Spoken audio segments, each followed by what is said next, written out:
Okay, so here's what's going on. Let me find my finger.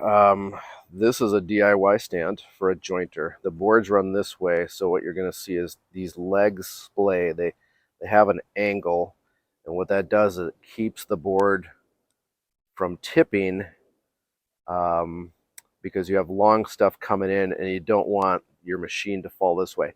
This way, not so much of a big deal, but this way, big deal.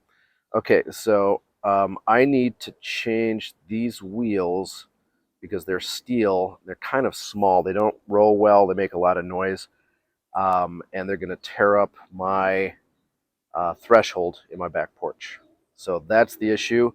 And there's a little bit of sorry, not dog, bird poop on top because I might have left it outside for a while to get nicely weathered. And so I might have to scratch some of that off too. All right, so the construction is just a 3/4 inch panel screwed onto, there's a screw here, a screw here, and a screw there. And then there's some in the middle on the end. So plenty of screws. It's very stable. And then inside you'll see that this guy used just some pocket screws. So just drilled your angled holes and then ran the screws in. And it's a pretty good joint, even though it's just butted up against one piece against the other. With two of them, it's pretty darn strong. I can put some weight on it, and there's zero wiggle. There's a cross piece down there that holds the casters because the bottom of the leg is too narrow to attach that plate without adding a little extra wood to the situation. So this is what I'm going to be dealing with. As you can see, there's some decking screws. They have these at Star Drive. It's a number 25 Torx fitting and Torx screw. That's one of the most common for decking applications and exterior stuff. You can see some of the rust and how the steel wheels have, I mean, they've held up. They're steel, but they're a little rusty. One thing to note, the height of this, these legs are shorter and these legs are technically longer because the wheel takes up a certain amount of space. And so when I add my larger casters, I need to cut this down, and so I need to drop this board down. The one nice thing is that I can just unscrew these pocket screws and drop this board down into position to compensate. Okay, turns out this screw is actually a little bit smaller than a 25 Torx, but nonetheless, I'm using my impact driver to remove them. And then I have my trusty takeout, food container to hang on to the screws. I've already removed some of the screws on the other side.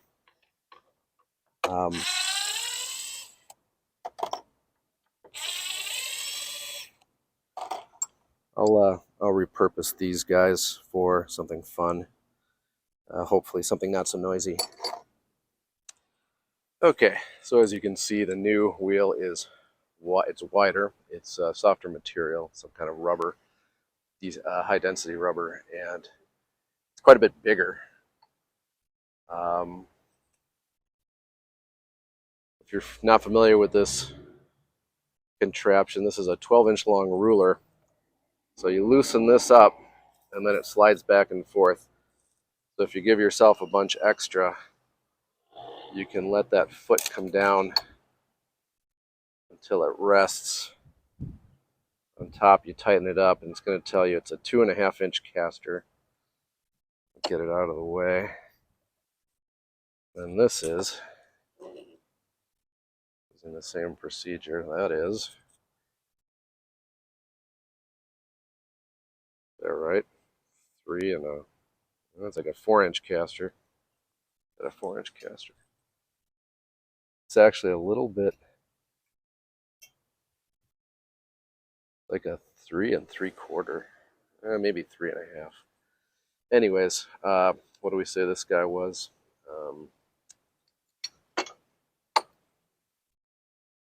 3 1/4. Measure again real quick. So 2.5. So what I want to do is cut off about 1.25 inches of this, and I want to take this board and I want to drop it down 1.25 inches. So I'm going to measure from each side because this is angled, and then I'm going to strike a line or draw a line between them so that I can cut that angle properly. Actually, I'm just going to get this down and I'm going to reattach it. I'm actually going to use this for the guide for the cutting, so that'll make sense in a minute. So I'm going to take this, I'm going to slide it to 1.25 inches. I'm just going to hang it here. I'll make a line. You know, it's a DIY jointer stand. It's not the end of the world if this is a little off. It's going to be a little tricky to strike this line because I need to pull the screws out of here. So I'm going to do that first. But I'm going to run this line to that line. All right, for those of you not familiar with impact drivers, it's a stubbier tool, but it has about 3 times the power as the corresponding battery size of drill. So if the drill is 18 volt, this is also 18 volt. This is just way more twist power. So in a nutshell, this is a really long number 2 square drive bit. I'm going to put them together, and they have this weird fitting on the end. It's a 1/4 inch. It's got this groove, and what it does is it goes into that little snoot. You stretch the snoot forward, you lock it in, it doesn't pull out, and I'll show you how this works. Okay, because when you put a piece of wood into the pocket hole making jig, you take that piece of wood, you stand it up, and then you come in with a drill bit. This is not the drill bit, but you come in and you go to a pretty steep angle. So these angles are down so low that you need this super long bit so you've got room to actually put your machine in to position. Let's see if I can find it. Try this one instead. Okay. So the other one fell off. Oops, that one fell off too. That is what the screw looks like. It has an oversized washer head built into it. It's got square drive. Phillips tends to pop out, so you get more twist or torque power with the square drive. Although this one actually has some cuts for Phillips, so you know that might be a these can be expensive, I guess. I mean, a little bit more money. They're not the end of the world. But this also has this slot right here, so it'll cut into the wood, and that groove gives it some room to act like a drill bit. And so all you have to do is clamp the wood together, and then this screw will just come in and cut the wood rather than driving in and potentially splitting it. It's less likely with softer woods. The other thing is you'll see there's not a lot of threads on here. If you're going into hardwoods, they have a different kind of fastener, and it has 2 or 3 times as many threads. So let's see if I can find the other one. There we go.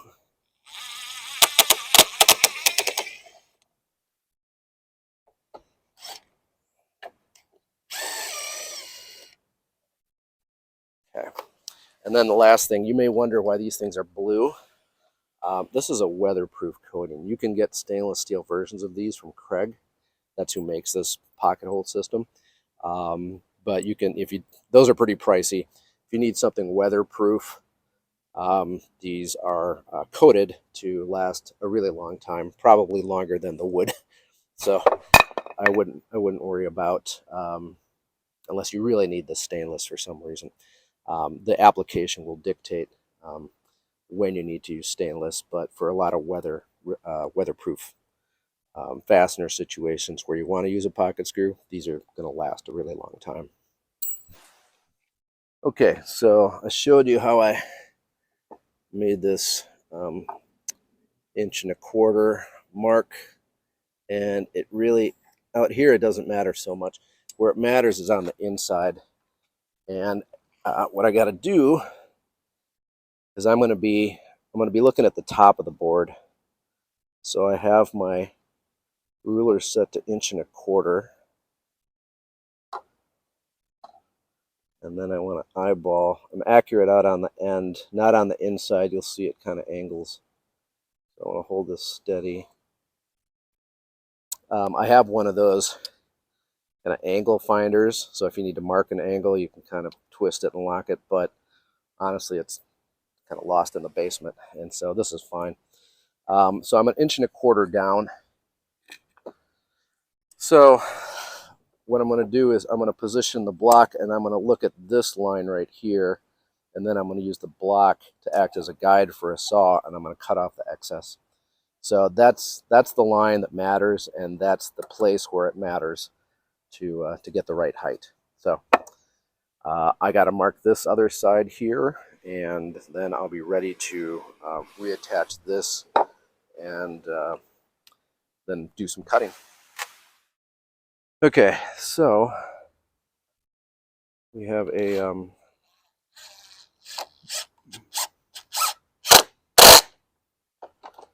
clamp holding this together. Not very well because it just wiggled loose, but it helps keep things kind of in line. Ideally, I would have it right where I need the pressure, but it gets in the way of the video. So I think that will work for that. Now with pocket screws, you kind of want to feel around for where it kind of falls into the hole that's been drilled.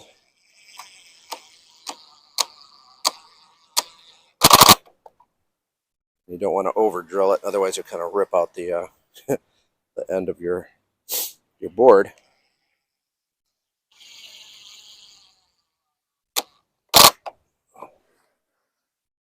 Last one, I think, right place.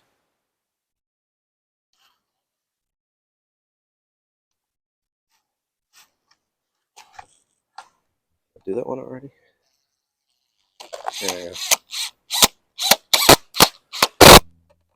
Okay, so that's it. It's a whole new stand. What I'm going to have to figure out once it's cut, it's going to be the plate is going to have to get, it's going to leave a little bit extra out here in the front, but we'll figure that out in a sec. First, I got to trim these back. Okay, for the trim, I'm going to use my Kamalan. It's looks like a Japanese saw, but it's actually made in Korea. As you can see right there. I got this at Woodcraft. It was a special. I kind of wish they would bring it back. It's a fun little saw.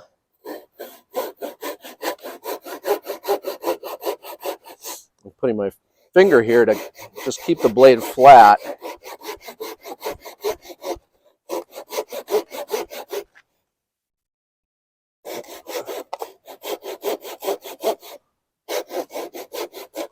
So I get a level cut. That's what I was intending to say, but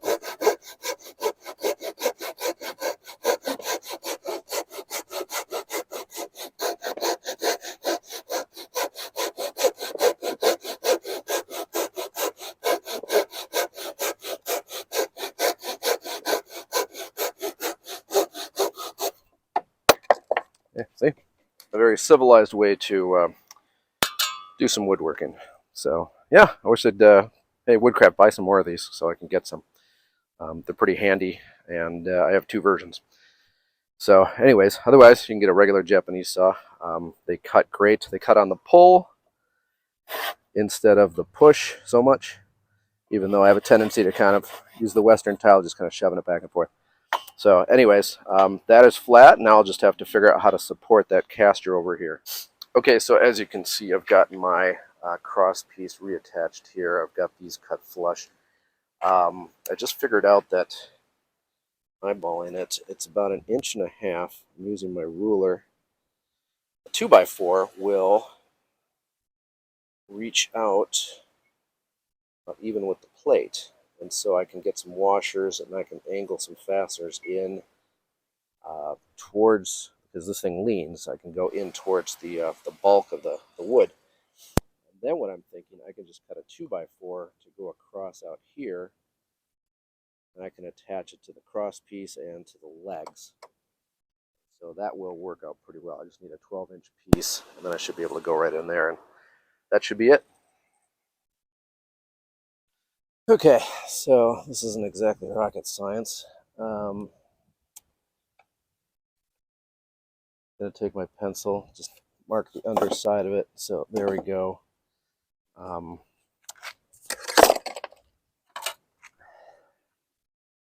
going to take my circular saw, but first I need a battery for it. Okay, so I have a circular saw here. It's set to 90 degrees, straight up and down cut. Check it every once in a while, make sure it is. I'm going to cut this. I'm going to grab some hearing protection though. See what's left. So what's going to happen is I'm going to cut this. So it's going to get loud for a second. You're going to hear a lot of cut, cut, cut.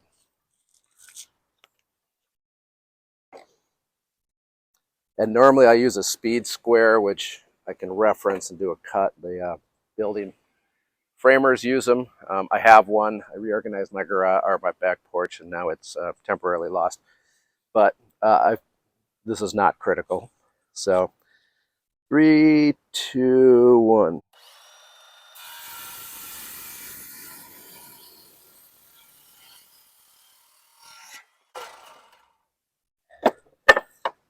So that's the idea. Oh, nope. That's the idea, but a little bit taller. So something like that.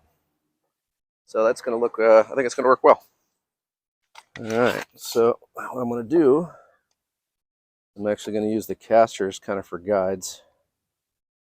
And tighten this up.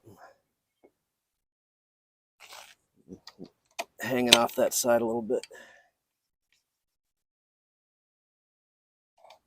And I gotta say, I'm a big fan of these Irwin clamps. I've had this one, I've had a pair of these, this guy and his twin, for a long time, and they've served me very well. I've been able to adjust walls when I've worked on projects on the house with the gearbox. That makes a big difference up in here. So it gives you a lot of leverage, and there's an I-beam if you look at the shape. There's kind of it keeps it from twisting and bending. So great design. Okay, so I just need to attach this. I'm not going to do any measuring, just going to kind of eyeball it.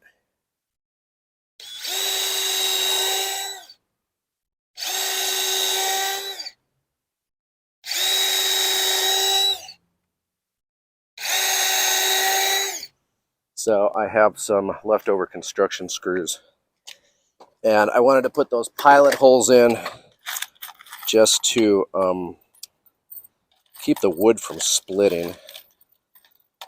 And just need to grab the right bit here. As you can see, everything is happening in real time.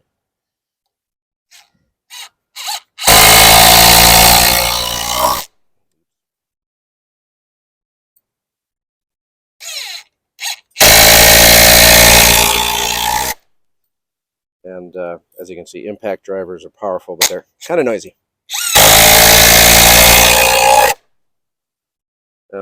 You know, one thing I didn't really look at was I'm running a screw in this way, if it's going to hit the screw.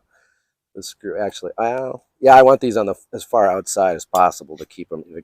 Because this way, it could kind of be a little pigeon-toed, too narrow. So let's finish this up.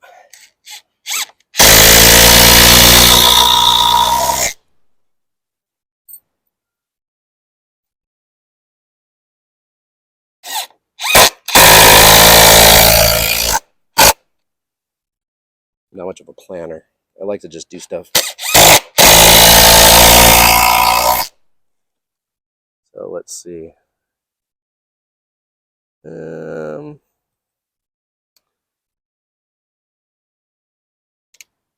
I might back these out. I'll go for it. We'll see what happens. I might use my Tex fasteners with the built-in washer, and they're not very long. They're like 3/4 of an inch. So I think if I'm on the outside, it'll kind of bend around the shaft of the screw. And yeah, that should be okay. So anyways, yeah, I'll go get my Tex screws.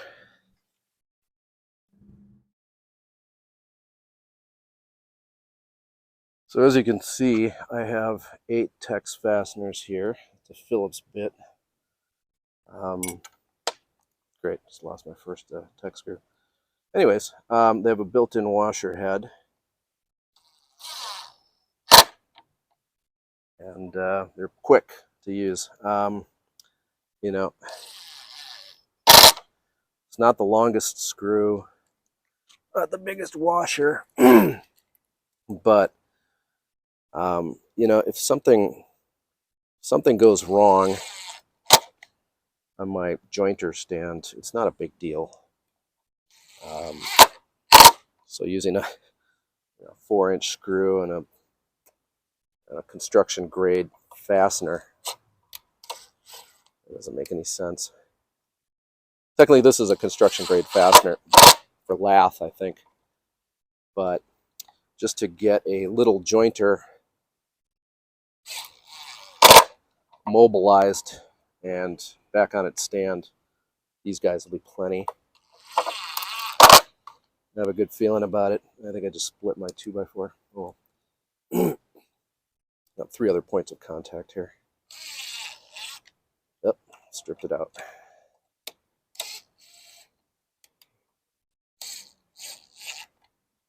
All right. Yep, so they're on there. Done deal. As you'll notice, the $6. Actually, that was for the pair of them for only $3 a piece, which is pretty good for a larger caster. So Restore is where I got it. If you have one nearby, you know how great it is. And if you've got one nearby and don't know how great it is, go check them out. A lot of building materials that they reclaim, they get donations and they turn around and sell them for a very affordable price. So that's my other tip in this segment. Okay, so here it is. Quiet, rolls nicely. The alley's not exactly level. But there we go. Flat spot, solid as a rock. Just need to put the jointer on it. So there it is, a DIY jointer stand upgrade. All it needs is a jointer up there.